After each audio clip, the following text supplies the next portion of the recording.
All right, so little Chris has come by to do his afternoon chores, and he has a gift. Look at here.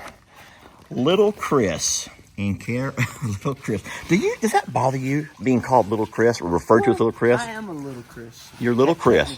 Because your dad's Chris, so you're Little Chris. I'm little. All right, so that does not bother you then, because there's been a lot of discussion about that. You know this, right? Everybody in my family calls me Little Chris. Okay, so we're all family here. So he gets a gift to Little Chris in care of Longhorn Lester's. Okay, open it up, Chris. Oh boy. Are you nervous? I don't know what it could be this time. It's not ticking though, right? It's not a ticking. You don't hear like a rattle, like a rattlesnake. That'd be funny. Hold on, read the note first. It's always good to read the note first. Let's see. Oh boy.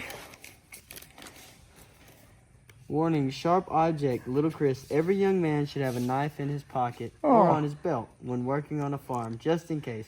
Try not to lose it like you know who. Oh no.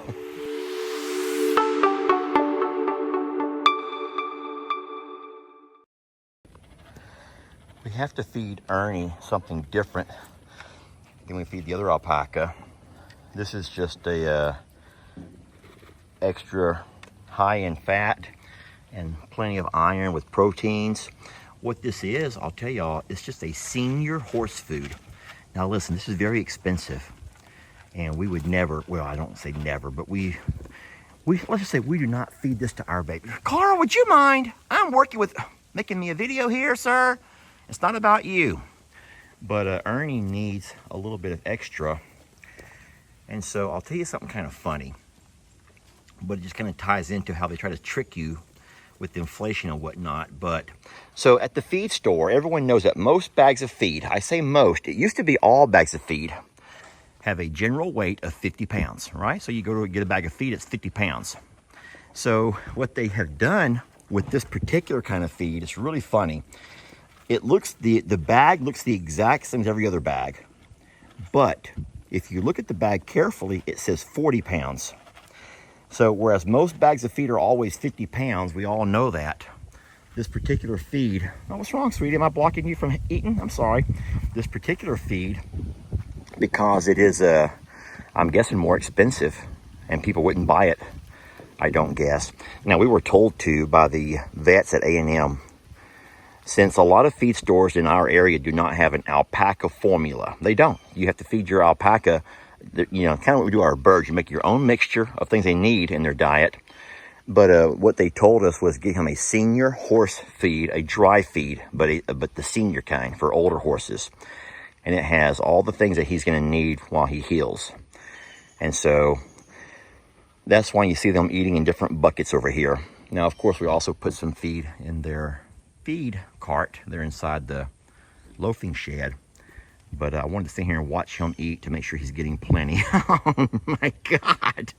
You like that? Yeah, today's the first day we're able to feed this to him. We've been giving him the stuff they sent with us, but we've run out of that. And they says when you run out and you can't find the actual alpaca grain. So Jamie did go by the, I think I told you, I think she made a video, and we talked about it on our live on Sunday. But Jamie did go by the feed store, and they ordered her some special alpaca mix. So until that comes in, guys, and just don't judge. You know, kids are kids, and Indy thinks it's the funniest thing to lay and roll. Uh-oh, Ernie, gonna share with her? Well, I don't think Annie wants to share with anybody, but this is okay. As long as Ernie can still eat, I don't think Indy's gonna push him out of the feed. No, he's gonna eat, that's fine. So that's what's going on with Ernie. I will say that I also think he's gaining some weight back. You know, we don't have scales and stuff to weigh him here, but we know that he was a little bit underweight when he was discharged from the hospital. And I just don't want Carl to mess with me. Carl, what I don't want is him to kick the fence and get his foot stuck. So I'm gonna try to walk around. Annie, why are you doing? Oh, Lord. Guys, look at this. Annie's fine. Do not think something's wrong with Annie. That shows how relaxed she is. And it could also say how far along she's with her pregnancy while she's laying down to eat. That's really cute, though. But I wanted to show you Ernie's backbone. Now, I'll go ahead and walk over there, but if Carl starts being mean and kicking the fence, I'm going to walk away. So you can see from here pretty good. Ernie, I'm going to touch your back. This is all his backbone. Now, you can't see that with either one of our ladies. And we couldn't see it with Okie either, even though I know from the vet report that Okie was also a bit underweight. And with that parasite, it's no wonder. What's hard about these babies is you wouldn't, unless you look for it, you could never see. And let's just be honest, I could not tell how frail he was until I saw him side by side with these girls. I think that y'all would admit that too. I think that many of y'all had no idea from watching Ellie's videos and watching our videos with Ernie and Okie. And don't forget, guys, I go to the sanctuary at least once every week, sometimes twice or even 3 times, depending on what I got going on over there. But of all of my trips, I still visit the babies, always. And I never, ever thought that he was underweight. Well, until we get the vet report. And then once I get him back with the other babies here to see how smaller he looks. Hey, Sam. Well, guys, here's our concrete guy. Here's our concrete guy. Not me. Not her. Not Jamie. So let me tell you all what Sam, who's our concrete guy, is going to do. So we think that because it's only going to be animals stepping and walking on top of it, we're not going to need to put the cement along here very thick. We're thinking using a 2x4 as our framing. And so that's going to leave 3.5 inches of thickness. We'll put some mesh into the concrete to keep it from cracking. We're not going to have to use rebar, which will save a whole lot of money. And we're going to run that cement from the gate about 70 foot down over here. It'll come off 5 foot wide. So, and as far as how we're going to do these, guys, I know what you're saying. Lester, why are they all knocked over? Well, if you've watched any videos lately, you know Pig Trudy does this.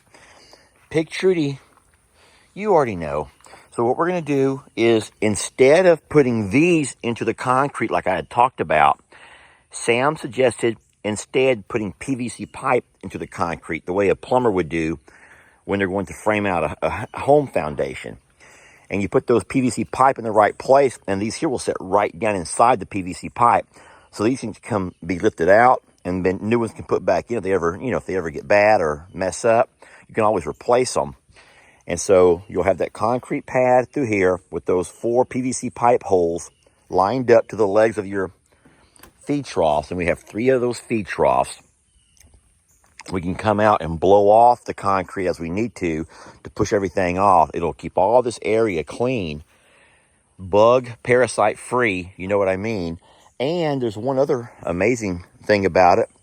The vet was saying how that could also be great for their little hooves. You guys know that you don't really come out with farriers and work on things like pigs and goats because the amount of steps they take every day will naturally keep their feet nice and trimmed. But having something like a hard surface, rocks, or especially like cement, will help them a whole lot more. So you don't have to worry about these animals stepping on concrete and hurting their feet. You all probably know you don't want to have your cows and horses standing on hard surfaces, but that does not apply to smaller animals like goats and pigs. It'll be a time they come over here during their feed time, and I really do think it's going to be a solution to all of this mucky and nasty mess. It'll prevent our pigs from knocking everything over. We'll be able to come out and blow it off every morning before we start our daily feed ups. And it's going to be a whole, baby, I am trying to love you, sweetie. I got to watch her. She's stepping on my feet, and I don't have my shoes because can't find them. I don't know where all my shoes are at. I have a little pair of flip-flops, and that does not feel good to have you stepping on me, sweetie. This is Tilly, y'all. This is sweet Tilly, and here's my, lovely Shirley bird.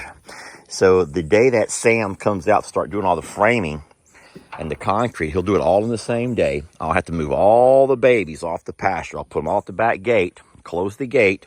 I'll also close the doggy door. And so these babies will all be without their loafing shed for a day. But it's something that we're going to do. We're excited about doing. Now, as far as the timeline goes, we have to just make sure that, this is, we have to just make sure that a lot of things can align. We don't want to have our goats and our big birds and everybody pushed off our pastures for too long. So it needs to be a one-day job. And Sam will come out that morning early, get it all framed in. Baby, don't do that.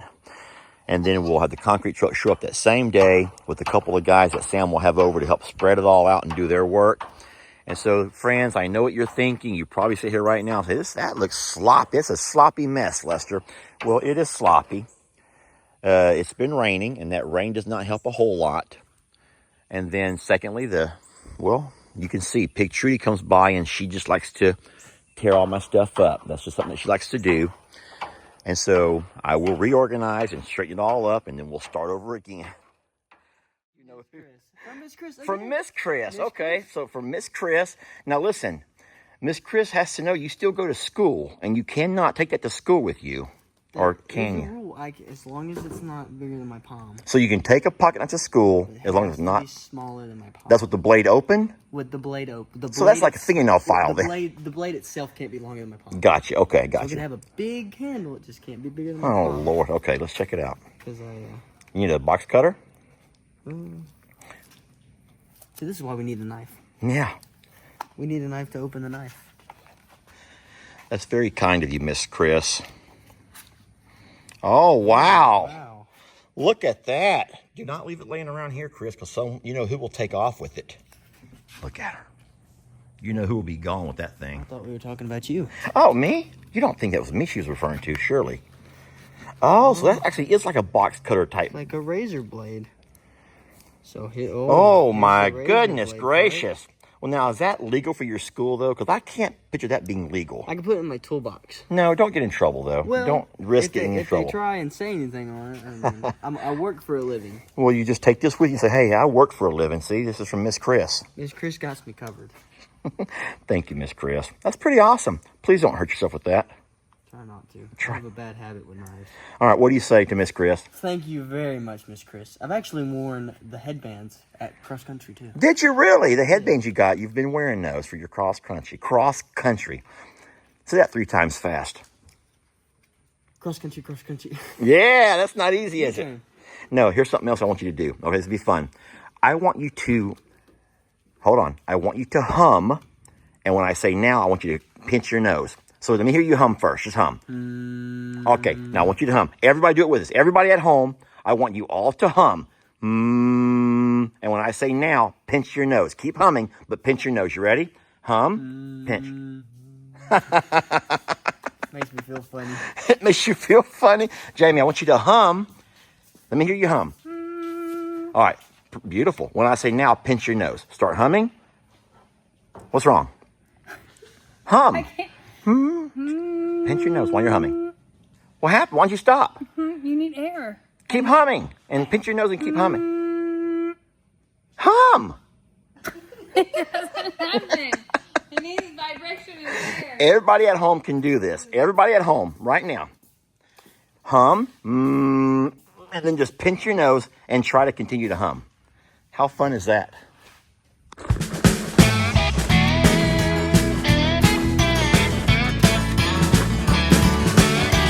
Don't let your troubles fester.